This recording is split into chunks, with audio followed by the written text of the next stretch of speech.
All right, everybody. So I've never done this before. I'm here in my studio. I happen to have a camera here that I'm using for some work projects for my day job. So I thought that since there's this weird gap with the Halloween special, I'd do something a little different and a little bit of a personal video, or if you're listening on the podcast, kind of an update for all of you. I've made a list of kind of some frequently asked questions, if you will, some comments that I get regularly or things that people wonder about. So I'm going to go through some of those, kind of interview myself, I guess, and we'll just put this out as the Thursday episode before the Halloween special starts. The reason I'm not doing a normal episode this week is because the Halloween special always ends on Halloween. That's kind of the fun, is that midnight on Halloween, you get the conclusion of that story. The way Halloween worked this year with the dates, that for the special to end on Halloween, that meant it had to start on Friday. So I could have either done a normal episode on Thursday with a full story and everything, and then immediately after that would have the Halloween special. And I know not everybody listens every single day, so I didn't want to leave people with a full episode and then 5 episodes following that. I also didn't want to kind of, put that on myself, to be honest. It's a lot of work to produce an episode, so to have one kind of get overshadowed, I guess, by the Halloween special wasn't really something I wanted to do. And my original idea for this week was something I still wish I could have done, but I'll just tell you what happened. So I wanted to narrate Edgar Allan Poe's The Black Cat. I wanted to do a narration of someone else's story. That's not something I usually do. It's not something I've ever done before, actually. I've never narrated somebody else's work. I wanted to do Edgar Allan Poe because he's pretty influential on me. The Black Cat is such a great story for this time of year. It's, spooky. It's got all those great Halloween elements. So I sat down last night, actually, to record it, and figured out that I could not do it. I tried for about an hour, and I didn't even get through the second page. Just the older style of writing. I can read it. I love to read it. It's so rich.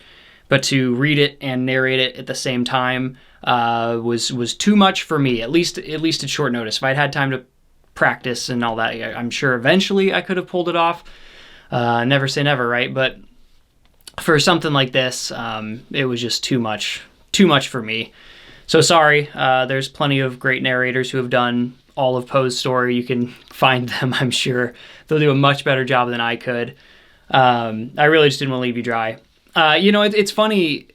People think that I'm like primarily a narrator. I think it's because YouTube and there's so many different podcasts and stuff like that where there are so many horror narrators. There's all these creepypasta narrators and people, and I don't mean any disrespect to them by anything I'm about to say. I credit where it's due. They still entertain. I am primarily a writer. That's my number one thing. That's how I got into this. It's what I've always wanted to do was write the stories. Narrating is, to be completely honest, it is just a vehicle to get the stories out. It's not something I ever really considered doing before I had stories of my own. I'm glad that people seem to enjoy my narration. That actually surprised me.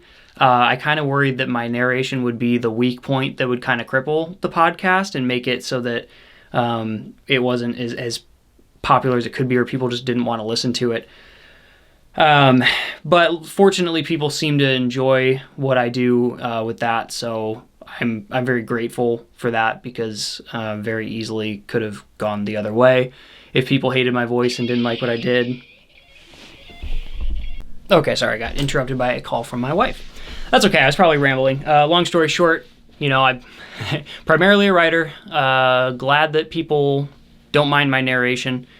But all that to say, I just couldn't do the Poe justice. I couldn't do the story justice, so I'm doing this instead. A lot of people ask, why I started the podcast, and kind of in a roundabout way. A lot of them ask, about the name, The Warning Woods, what that means. To be completely honest with you, if I were to name the podcast today, I probably wouldn't call it that. I had a little bit of a different vision when I started than what it's become. But basically the idea came after I wrote my first book, The Collins House, which I have behind me over here since I'm doing a video. So I wrote that book, and that was really just a pandemic project. It wasn't something I was going to do more of, but I enjoyed it so much I wanted to practice, and I decided I should write short stories in order to practice. And like I said, it was during the pandemic. There wasn't a lot to do. I wasn't going out very much except for just around my house. I happened to live about a block away from a small wooded area, and so I would walk down in there. It was kind of this time of year, if I remember right. I remember the weather kind of feeling like this. It might have actually been on the other side of winter, but just, trees were bare, it was cold, it was gray, and that's kind of how I got these ideas for the first few stories. One of those first ideas actually was for a story called The Owl, which if you are listening to this the day it comes out, tomorrow you will get to hear the first episode of that story. The Owl is one of my very first ideas that I've been holding on to for a while, and just decided this year to make the Halloween special. But anyway, that's how things got started, was just me wanting practice writing, me having these ideas as I went on these walks and wanting to turn them into something. I decided to release them as a podcast rather than in print, just because it seems like there are other people that do this, that write their own stories and narrate them. There certainly are some good ones, some very good ones.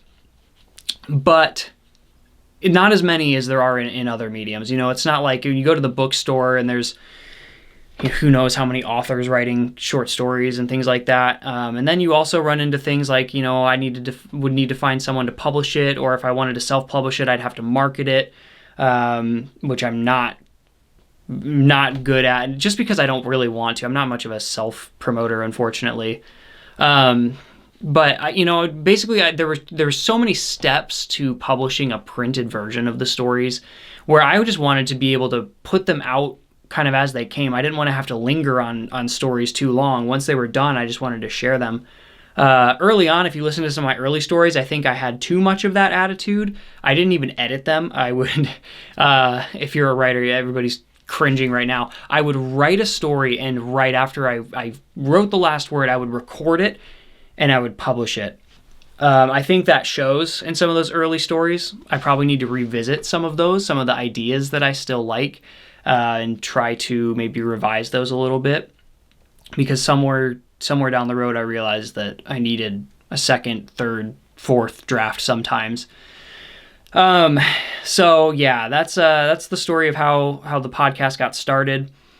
I told myself that if it wasn't successful, and by that I just mean hadn't garnered an audience, wasn't making any money, in 3 years, I gave myself 3 years. I said I would stop. Here we are, about 2.5 years in, and we're way farther ahead than I thought. I never would have thought that 2 years in I'd have over 10,000 people listening. That's just on the podcast alone. That doesn't count YouTube. So that's pretty incredible. I'm very happy with where things are going, where they seem to be headed. I'm actually recording this a little bit in advance, so I'm not sure what the audience will look like right around Halloween, but if it's like previous years, there's always a big spike. So if you are a new listener and for some reason you're listening to this episode, welcome. Thanks for checking out The Warning Woods.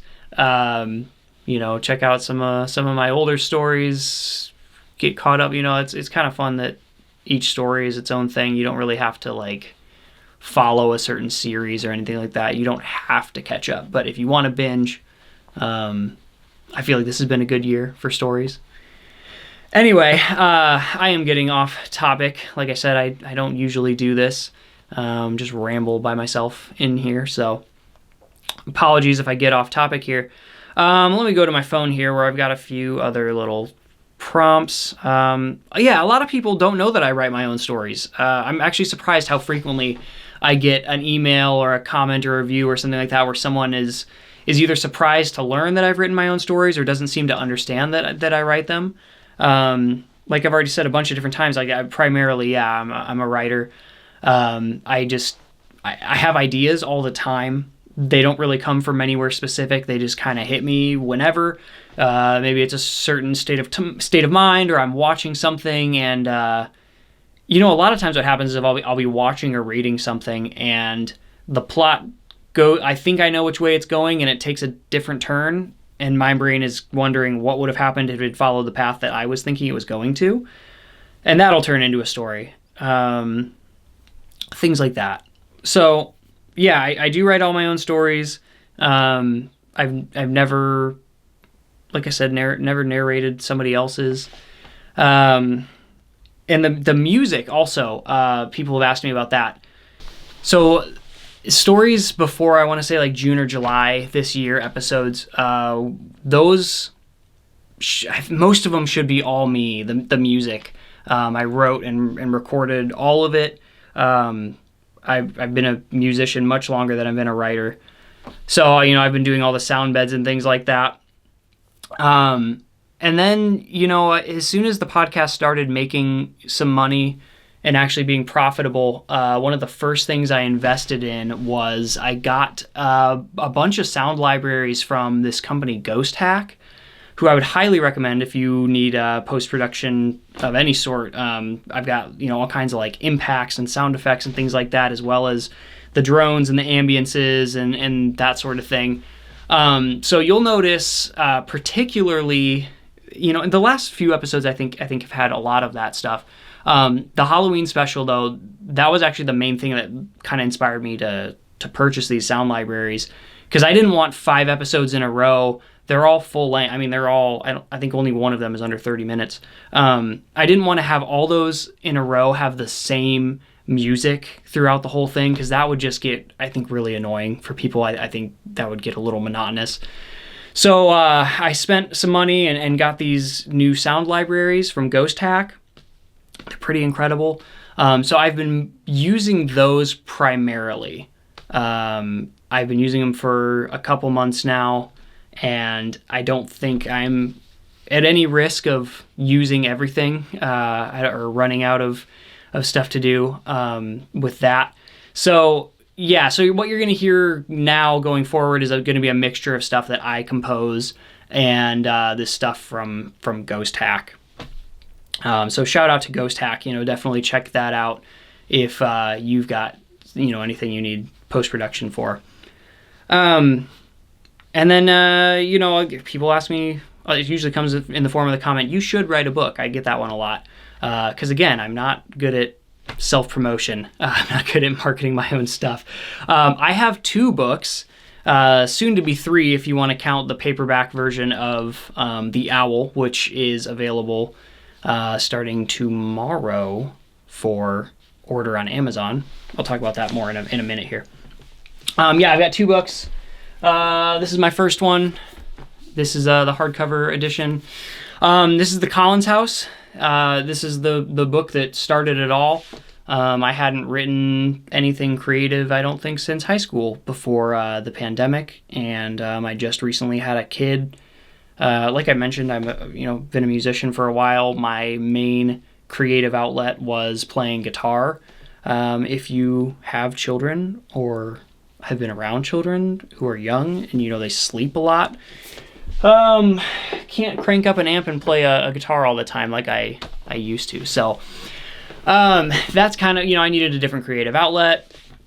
I had this experience from my childhood living in a farmhouse in rural Iowa, in Collins, Iowa, that I just, was kind of thinking about and decided I could turn into a story. So The Collins House is a highly fictionalized version of a story from my youth, and people who've read it seem to enjoy it. So check that out if you like my stories and you want to know what my early work was like. That was before any story from the Warning Woods, and I did edit it. Don't worry, that one I knew well enough to edit a book.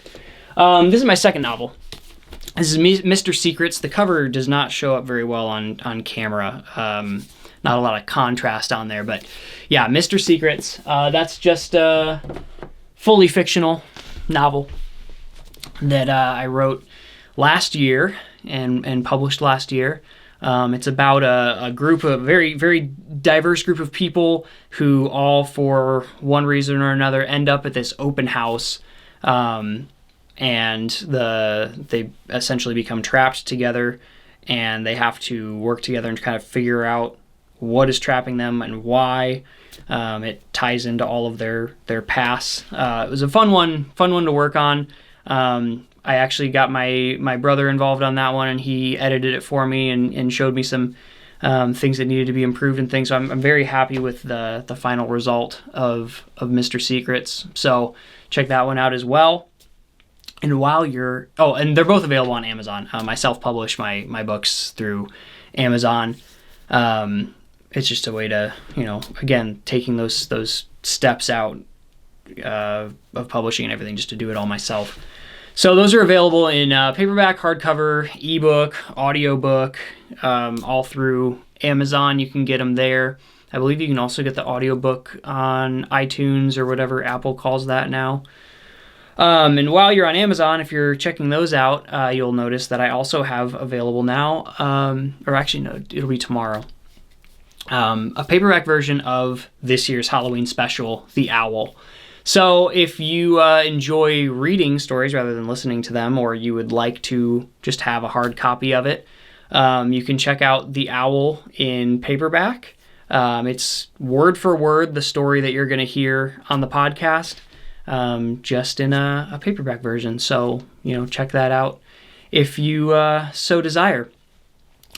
With that, I guess that's really all I have. I just want to say thank you to everybody who listens to my podcast, and especially if you are one of those frequent commenters on YouTube or on Instagram, wherever you get in touch with me. If you want to get a hold of me, you can email thewarningwoods@gmail.com.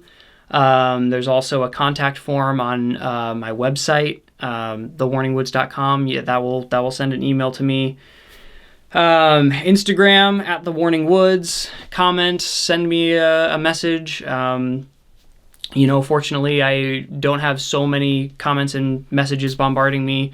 We'll say yet that I can't get back to everybody. I think I get back to almost everybody. I do my best to get back to every single person, at least if you send me a direct message. If you comment, there's a chance I'll miss it, but if you send me a message directly on Instagram, I will definitely get back to you. And that goes for email as well. If you send me an email at thewarningwoods@gmail.com, I will get back to you. But yeah, follow me on Instagram. If you're not subscribed on YouTube, feel free to do that too. YouTube it's the same show every week, but what I love is that it gives me a chance to actually interact with people. You can comment on a YouTube video, or you can't really do that with a podcast. So I have a lot of interactions with people on YouTube. If you're watching this video, obviously you know that, but if you're listening on the podcast, this is, I'm doing a video right now. So check out my channel and subscribe to that. It really helps me out. YouTube channel recently got monetized, and that's been great. So I'm looking forward to that momentum keeping up. Honestly, I don't really know how to end this, so I'll just say goodbye and thank you and happy Halloween.